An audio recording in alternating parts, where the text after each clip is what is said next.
So in your computer keyboard you can see that this is the alt key, this is the F key, and this is the R key.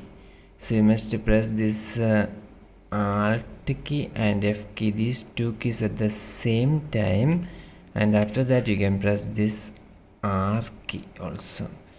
So the topic we are discussing is that suppose if you are in PowerPoint presentation slides, if you want to open the recent presentation, so after opening Microsoft PowerPoint presentation you can simply press this Alt key and F key.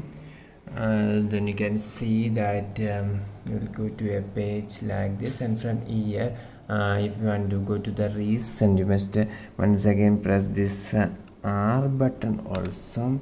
Then you can see that the list of all recent presentations have been arrived here.